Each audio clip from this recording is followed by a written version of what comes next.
This is the Patagonian giants.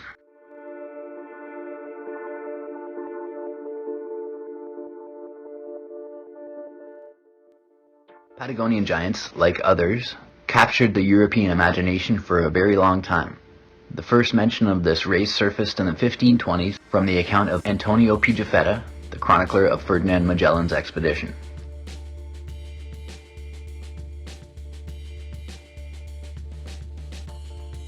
But one day, without anyone expecting it, we saw a giant who was on the shore, near today's Puerto San Julian, Argentina, quite naked, and who danced, leaped, and sang. And while he sang, he threw sand and dust on his head. Our captain Magellan sent one of his men toward him, charging him to leap and sing like the other, in order to reassure him and to show him friendship, which he did. Immediately the man of the ship, dancing, led this giant to a small island where the captain awaited him. And when he was before us, he began to marvel and to be afraid, and he raised one finger upward, believing that we came from heaven, and he was so tall that the tallest of us only came up to his waist. Withal he was well proportioned. The captain named the people of this sort Patagonia. The etymology of the word is unclear, but Patagonia came to mean land of the Bigfoot. Magellan seized 2 of the younger males as hostages to bring back to Spain, but they got sick and died on the journey. Unbelievable. He stole 2 people to bring back, 2 giants, but they died. 100 years later, in the World Encompassed, London, 1628, the first detailed account of Sir Francis Drake's circumnavigation, the author, Drake's nephew of the same name, wrote, "Magellan was not altogether deceived in naming them giants, for they generally differ from the common sort of men both in stature, bigness, and strength of body, as also in the hideousness of their voice. Yet they are nothing so monstrous or giant-like as they were reported, there being some English men, as tall as the highest of any that we could see, but peradventure the Spaniards did not think that ever any Englishman would come thither to reprove them, and thereupon might presume the more boldly to lie.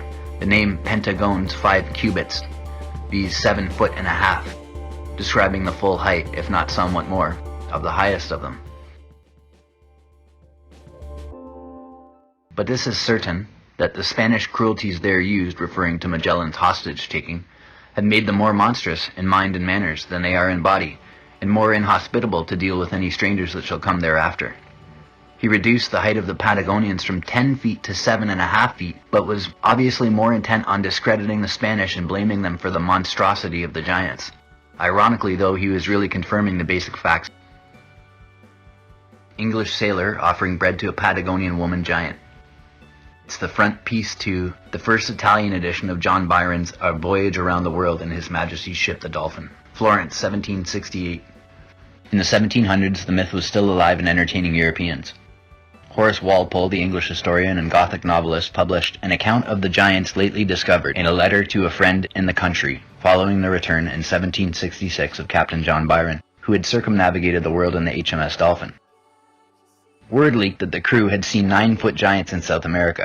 Byron's May docking and Walpole's July publication suggest the rapidity with which rumors passed along the London grapevine. In his 31-page pamphlet, Walpole satirizes the whole idea and facetiously suggests that a limited number of the giant women could be imported for the sake of mending our breed. The official account of Byron's voyage, appearing in 1773, finally debunks it, but not without respecting the Patagonians' vertical features. So here's Byron's account. When we came within a little distance from the shore, we saw, as near as I can guess, about 500 people, some on foot, but the greater part on horseback. One of them, who afterwards appeared to be a chief, came towards me.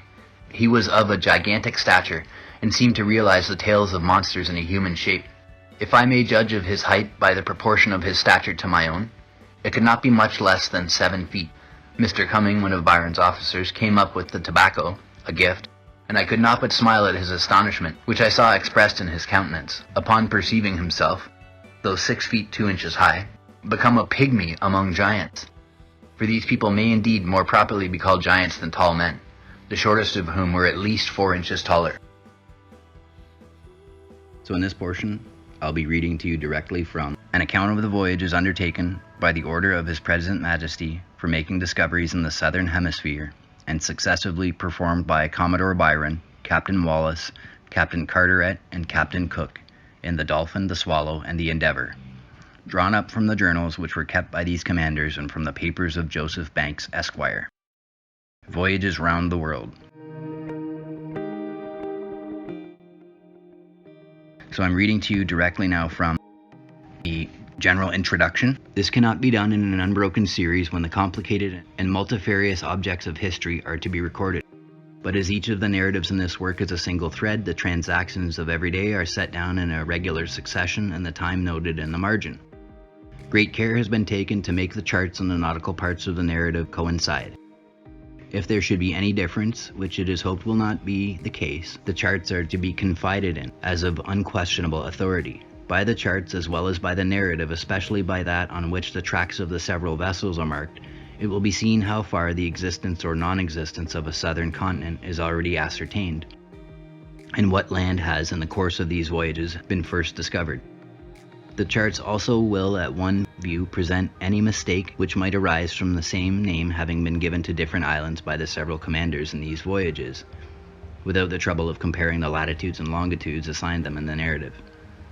As it is but a very few years since the existence of a race of men above the common stature upon the coast of Patagonia was the subject of eager dispute among all ranks of people in this country, I have brought together the whole of the evidence on the question, as I find it in a collection of voyages lately printed in France under the title of Histoire des Navigations aux Terres Australes.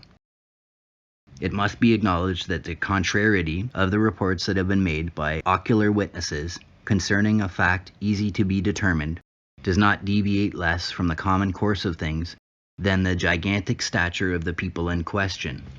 It appears that during an 100 years, almost all navigators of whatever country agree in affirming the existence of a race of giants upon the coast of Patagonia, and that during another century, the much greater number agree in denying this fact, treating their predecessors as idle fabulists, and imputing their reports either to the terror which the rude fierceness of a savage people inspired, or to the natural propensity of mankind to assume importance by pretending to have seen wonderful things. That men have a strange propensity to the marvelous cannot be denied, nor that fear naturally magnifies its object. But though it be allowed that the accounts of the Patagonians have in some instances been exaggerated, it is certain that all who have affirmed their stature to be gigantic were not under the influence of fear, and it is very strange that nations who have an hereditary hatred to each other and an acknowledged opposition of interest should agree in asserting an evident falsehood. In the first place, it is well known to have been an opinion long established, both in our ancient world and in America, that there was once a race of giants upon earth who distinguished themselves by violence and guilt. Barbonet was told by the inhabitants of South America that a deluge having laid Peru under water, the Indians retired to the mountains till the flood should subside, and that when they came again down to the plain, they found there men of an enormous stature, who attacked them with great ferocity, killing many, and driving the rest to the caves of the rocks. But that having continued in their hiding places many years, they saw in the air a young man who destroyed the giants by thunderbolts, and thus restored to them the possession of their country. His guides also showed him many marks upon a rock, which they said were impressed by the thunderbolts, and many bones of an extraordinary size, which they believed to be remains of the giants. But they did not pretend to know when the deluge happened. The Inca Garcilaso de la Vega, in his History of Peru, Pedro de Sieca, chapter 52, Garcilaso, History of Peru, book 9, chapter 9, relates that according to a tradition universally received, a number of vessels or junks came to Point St. Helena with a company of giants on board, of a stature so enormous that the natives of the country were not higher than their knees, that their eyes were as broad as the bottom of a plate, and their limbs proportionably large, that some of them were naked, and others slightly covered with the skins of beasts, that when they came on shore they dug a pit of an astonishing depth in the rock, and each of them consuming as much provisions as would be sufficient for 50 men, the country was soon exhausted, and they were obliged to live upon fish, that they seized the women of the country, to whom their brutality was fatal, and afterwards giving themselves up to worse vices, the whole race was destroyed by fire from heaven, which, however, left their bones unconsumed, as a lasting memorial of divine vengeance.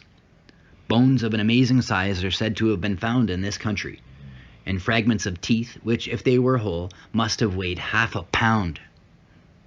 Those who wish to know all the particulars of these American traditions may satisfy their curiosity by reading Torquemada, Book 1, Chapter 13 and 14, where they will find that these fables are very similar to those relative to the same subject in other parts of the world. The bones said to have been the bones of giants which have been found in America, and which were shown at Mexico and other places in the year 1550, are probably the bones of some animal unknown, and indeed nothing less than the sight of such a race of human beings, or of an entire skeleton, can be admitted as a proof of their existence. Turner, the naturalist, reports that in the year 1610 the thigh bone of a man was shown in London, who must have been of an enormous size. But this testimony is not decisive, though the author adds that he had himself seen near the River Plata, upon the coast of Brazil, a race of giants who went stark naked, and that the hinder part of their heads was flat and not round, that the women had long black hair, as coarse as a horse's mane, that the men were excellent archers, and besides, their bow and arrows carried two massive balls or bullets, each fastened to one end of a thong, a weapon which they used with great dexterity and force, either by striking with it or throwing it like a stone from a sling. One of these giants, he says, was 12 feet high, but acknowledges that he saw no other so tall. Of this fact, there are other ocular witnesses who perhaps may be thought more worthy of credit. Among the Spaniards, Magellan, Loaifa, Sarmiento, and Nodal. Among the English, Cavendish, Hawkins, and Knivett. Among the Dutch, Sebald, De Noort, Lemaire, and Spilberg. And among the French, those who went in the expedition from Marseille and St. Malo's. Those who bear testimony to the contrary are Winter, the Dutch Admiral Hermite, Frosier in De Jean's narrative, and Sir John Narborough. Winter, after having himself seen the inhabitants of Patagonia, says in direct terms that the accounts of their being giants are falsehoods invented by the Spaniards, and it must be contested that the testimony of these navigators at least counterbalances the evidence on the other side, especially as they were best acquainted with the Strait of Magellan and the neighboring country. Such navigators as have visited this country and are silent with respect to the stature of the inhabitants, particularly Sir Francis Drake, must be considered as witnesses against the fact in question, for their silence is a proof that they saw nothing extraordinary. It must, however, be observed in the first place that the greater part of those who hold the affirmative in this question speak of people that inhabited the desert coast of Patagonia to the east and west, and that, on the contrary, those who hold the negative speak of those who inhabit the strait upon the sides of the utmost point of America to the north and south. The nations of these two districts are certainly not the same, and if the first have sometimes been seen in the strait, it cannot be thought strange, considering how short the distance is from Port St. Julian, which appears to be their ordinary habitation. Magellan and his people saw them there very often and trafficked with them sometimes on board his ships and sometimes on shore. Nor was this all. He seized 2 of them and kept them prisoners in his vessel, one of whom was baptized some time before his death, and taught several words of his language to Pigafetta, who formed them into a little dictionary. These are facts, then, which nothing can be more positive or less subject to illusion. I affirm, says Knivett, that when I was at Port Desire, I measured several dead bodies that I found buried there, which were from 14 to 16 spans high, and saw tracks in the sand which must have been left by people of nearly the same stature. I have also frequently seen at Brazil one of the Patagonians who had been taken at Port St. Julian, and though he was but a youth, he measured no less than 13 spans. And our English prisoners at Brazil have assured me that they had seen many men of the same stature upon the coast of the strait. Sebald de Weert says that, when he was in the strait, he saw giants of the same bulk, who tore up trees by the roots, that were a span in diameter, with great facility. He also saw women that were gigantic, and others of the common stature.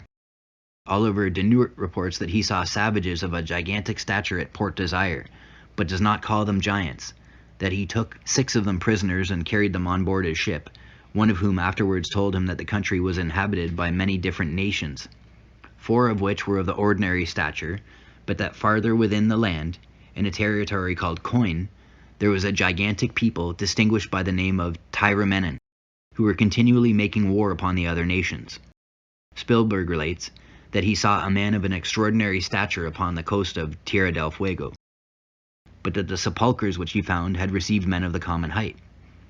Aris Clatz, who is on board Lemaire's fleet in the character of commissary, a man well worthy of credit, declares that having visited the sepulchres which he discovered upon the coast of Patagonia, he found the bones of men who were between 10 and 11 feet high, which convinced him that the reports of former navigators were true. And here it must be confessed that the examination was made in cold blood, when it cannot be pretended that the object was magnified by fear. Some others, particularly Nodal and Sir Richard Hawkins, content themselves with saying that these savages were a head taller than the inhabitants of Europe, and of such a stature that the people on board their vessels called them giants. Such is the evidence of past times. We shall now consider that in the age in which we live. In 1704, the captains Harrington and Carman, who commanded 2 French vessels, one from St. Malo's and the other from Marseille, saw at one time 7 of these giants in Possession Bay. At another time 6, and at a third time they had an interview with a company of more than 400 men, part of whom were gigantic and part of the common stature. That Harrington and Carman reported this fact is attested by M. Frezier, superintendent of the fortifications of Britannia, a man well known and universally esteemed. Frezier never saw any of these savages himself, but he says that being upon the coast of Chile, Don Pedro Molina, governor of the Isle of Chiloé, and many other eyewitnesses told him that there was at a considerable distance within the country an Indian nation called by their neighbors Caquohes, who sometimes came down to the Spanish settlements that were more than 9 feet high, and were the same race with the Patagonians who lived on the eastern coast, and have been mentioned in former relations. We are told by Rovino de Lucin that the Spaniards who live upon the seacoast in South America report that certain white Indians inhabit part of Chile, with whom they are always at war, that they are of an enormous bulk and stature, and that whenever they take a Spanish prisoner, they force up the breastbone, as they would the shell of a tortoise, and tear out his heart. Narborough, on the contrary, though he agrees that the Indians who inhabit the mountains near the Spanish settlements at Chile and perpetually commit hostilities against them are tall, expressly denies that their stature is gigantic. He had often measured the skulls and the prints of the feet of the savages on the coast of the Strait of Magellan, which he says were of the common size. He had also several times seen numerous companies of them even at Port St. Julian, and these he declares not to be taller or bigger than other men. While Narborough is certainly a credible witness and his evidence is directly to the point, it is confirmed by that of Le Hermite, who says that the people he saw upon the coast of Tierra del Fuego, though they were robust and well proportioned, were not larger than the inhabitants of Europe. And lastly, M. de Gen bears testimony that none of the people he saw at Port Famine were 6 feet high. Those who diligently consider these different relations will find reason to believe that all the parties have spoken truth, each of them faithfully reporting what he saw, and therefore that the existence of a gigantic race in these parts is a real fact, not to be questioned merely because they were not seen by every mariner that visited the country. It appears to be well established that the inhabitants of the 2 borders of the strait are of the common stature, and that the race distinguished by the name of Patagonians made their constant residence upon the desert coasts, either in some miserable hovels in the depth of the woods, or in some caverns of the rocks, scarcely accessible to any but themselves.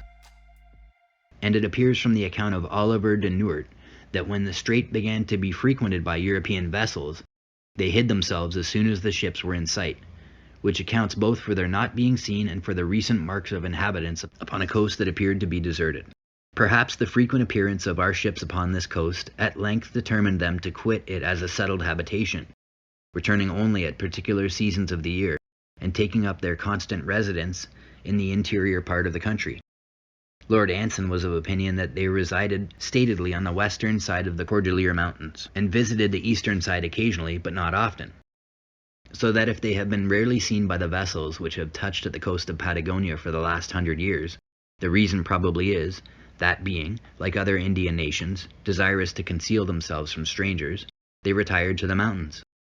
It is indeed to be regretted that no skeleton of these people has been brought into Europe, and it may at first seem strange that no such evidence of their uncommon stature should have been produced, as it is known that several of them who had been made prisoners by the commanders of European vessels died on board soon after they came into a hot climate. But the wonder will cease when it is considered that all mariners have a superstitious opinion that the compass will not travel if there is a dead body on board the vessel.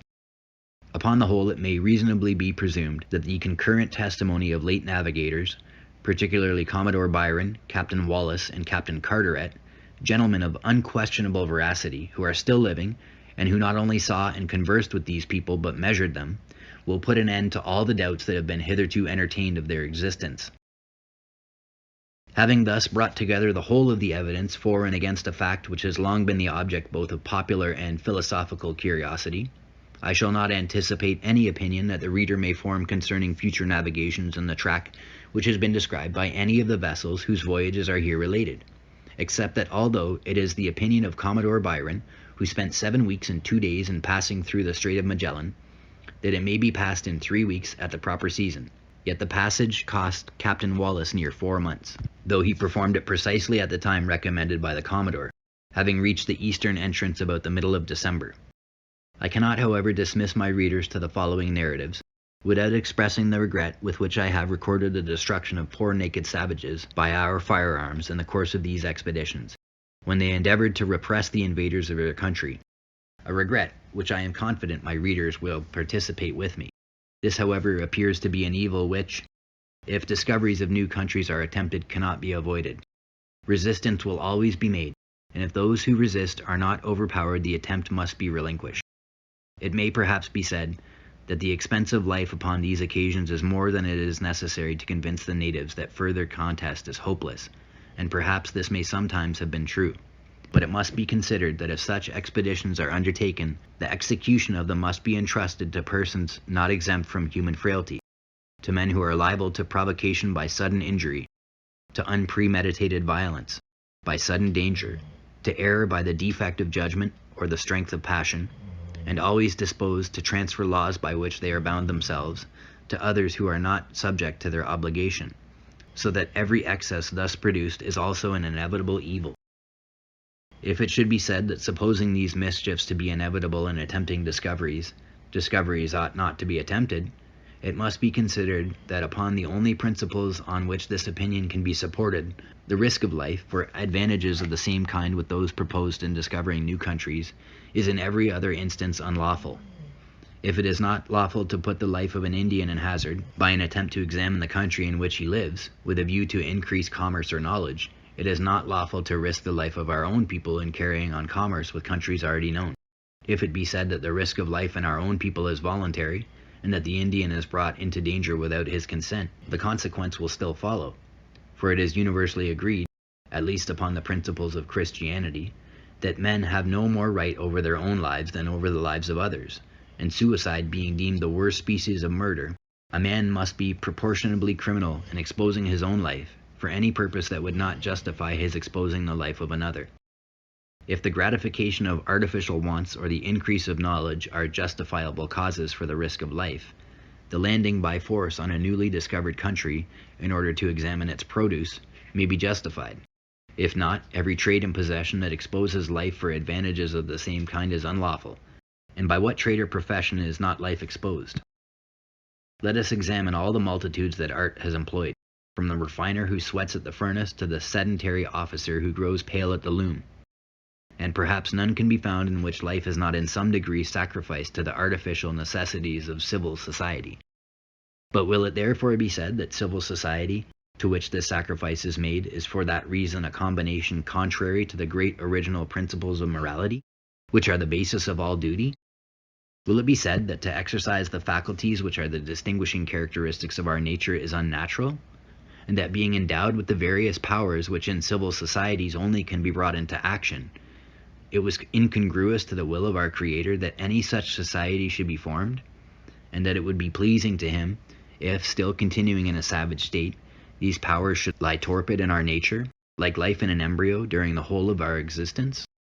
This surely must appear extravagant and absurd in the highest degree, especially as it must be allowed that although commerce and arts in some instances expose life, in others they preserve it, they supply the wants of nature without rapine and violence, and by producing a common interest, they prevent the inhabitants of the same country from being divided into different clans, which among savages are almost perpetually committing hostilities against each other, with a ferocious cruelty which is not to be found where civil government and literary knowledge have ameliorated the manners of mankind. Upon the whole, therefore, it seems reasonable to conclude that the increase of knowledge and commerce are ultimately common benefits, and that the loss of life which happens in the attempt is among the partial evils which terminate in general good. I have now only to request of such of my readers as may be disposed to censure me for not having attributed any of the critical escapes from danger that I have recorded to the particular interposition of Providence, that they would, in this particular, allow me the right of private judgment, which I claim with the greater confidence, as the very same principle which would have determined them to have done it, has determined me to the contrary. As I firmly believe the divine precept delivered by the author of Christianity, there is not a sparrow falls to the ground without my Father, and cannot admit the agency of chance in the government of the world. I must necessarily refer every event to one cause, as well the danger as the escape, as well the sufferings as the enjoyments of life. And for this opinion I have, among other respectable authorities, that of the Bible. Shall we, says Job, receive good from the hand of God, and shall we not receive evil? The Supreme Being is equally wise and benevolent in the dispensation of both evil and good, as means of effecting ultimate purposes worthy of his ineffable perfections. So that whether we consider ourselves as Christians or philosophers, we must acknowledge that he deserves blessing, not more when he gives than when he takes away. If the fall of a sparrow, as well as its preservation, is imputed to Providence, why not the fall as well as the preservation of a man? And why should we attribute Providence only what appears to be good in its immediate effect, when we suppose that the whole concatenation of events, whether the preservation or destruction of particular parts, tends ultimately to the good of the whole? The same voice commissions the winds to plow up the deep, which at the appointed time rebukes them, saying, "Peace, be still." If the adorable author and preserver of nature was such a being as Baal is represented to have been by the prophet, when he derided his worshippers, if he was sometimes on a journey and sometimes asleep, we might with propriety say that a fire happened to break out, or a storm to rise, but that by the interposition of Providence life was preserved, expressions which imply that the mischief had one origin and the remedy another. But such language certainly derogates from the honor of the great universal cause, who, acting through all duration and subsisting in all space, fills immensity with his presence and eternity with his power. It will perhaps be said that in particular instances evil necessarily results from that constitution of things which is best upon the whole, and that the providence occasionally interferes and supplies the defects of the constitution in these particulars. But this notion will appear not to be supported by those facts which are laid to be providential. It will always be found that Providence interposes too late, and only moderates the mischief which it might have prevented. But who can suppose an extraordinary interposition of Providence to supply particular defects in the constitution of nature, who sees those defects supplied but in part? It is true that when the Endeavour was upon the rock of the coast of New Holland, the wind ceased, and that otherwise she must have been beaten to pieces. But either the subsiding of the wind was a mere natural event, or not. If it was a natural event, Providence is out of the question. At least we can with no more propriety say that providentially the wind ceased, than that providentially the sun rose in the morning. If it was not a mere natural event, but produced by an extraordinary interposition, correcting a deficit in the constitution of nature, tending to mischief, it will lie upon those who maintain the position to show why an extraordinary interposition did not take place rather to prevent the ship striking than to prevent her being beaten to pieces after she had struck. A very slight impulse upon the ship's course would have caused her to steer clear of the rock, and if all things were not equally easy to omnipotence, we should say that this might have been done with less difficulty than a calm could be produced by suspending the general laws of nature which had brought on the gale. I have, however, paid my homage to the Supreme Being, consonant to my own ideas of his agency and perfections, and those who are of opinion that my notions are erroneous must allow that he who does what he thinks to be right and abstains from what he thinks to be wrong acquits himself equally of moral obligation, whether his opinions are false or true. And that's the end of the general introduction.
She's waiting for love to be realized.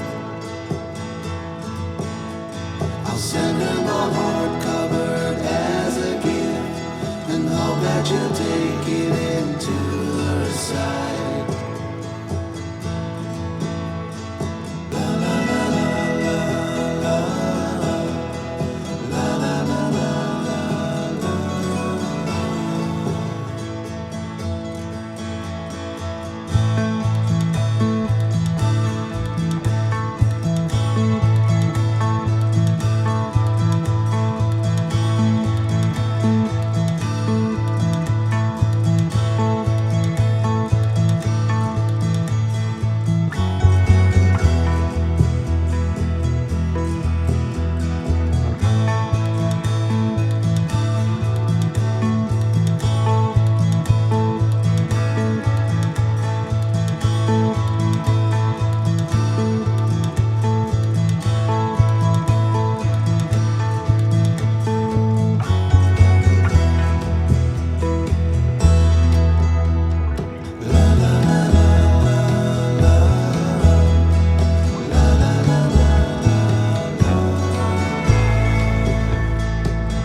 strange now.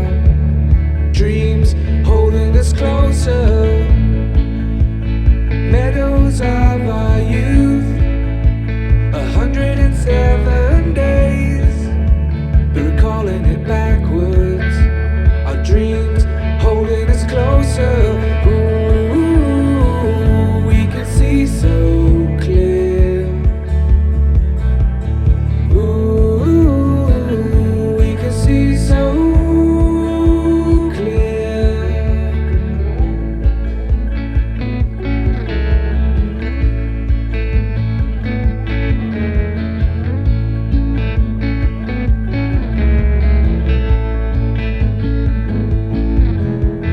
blue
With you, I can't be sad with you. Just take my hand and fly up through the dreams where the skies are so clear. With you, I wanna stay with you. With you, I love the way that you love me today. Let's run up through the fields where the sun shines and heals. With you, I wanna stay with you. It's been so cold since you have been gone. Like I was told, you're the only one.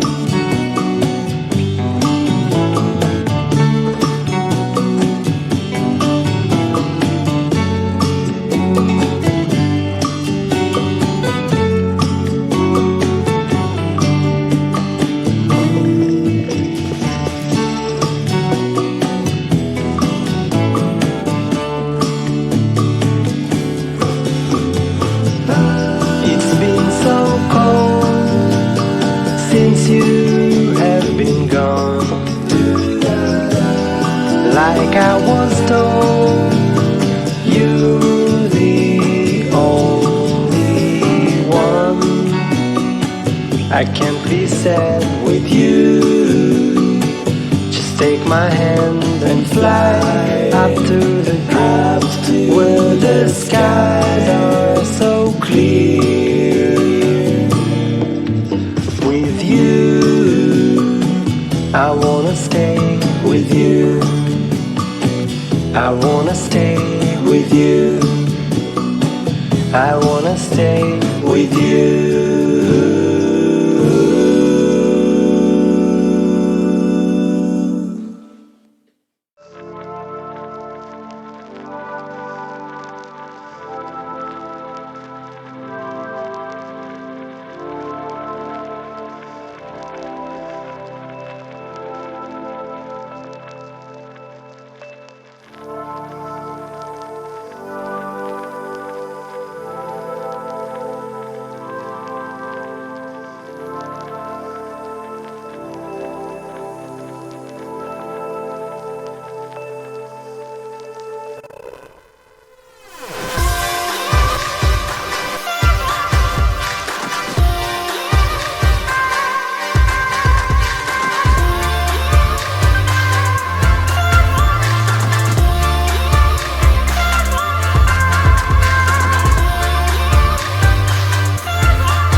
I'll send her my heart covered as a gift, and hope that you'll take it into her side.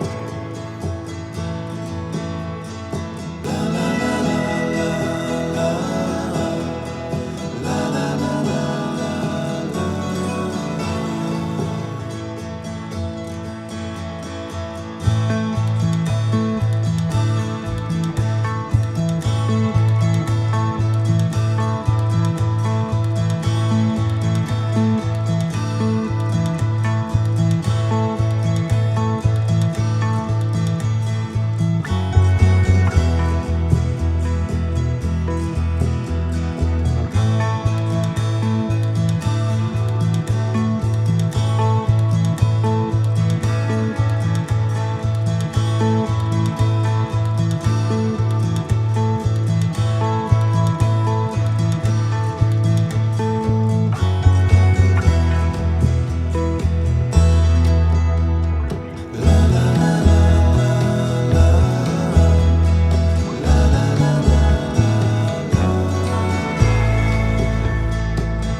I'll send her my heart covered as a gift, and hope that you'll take it into her side.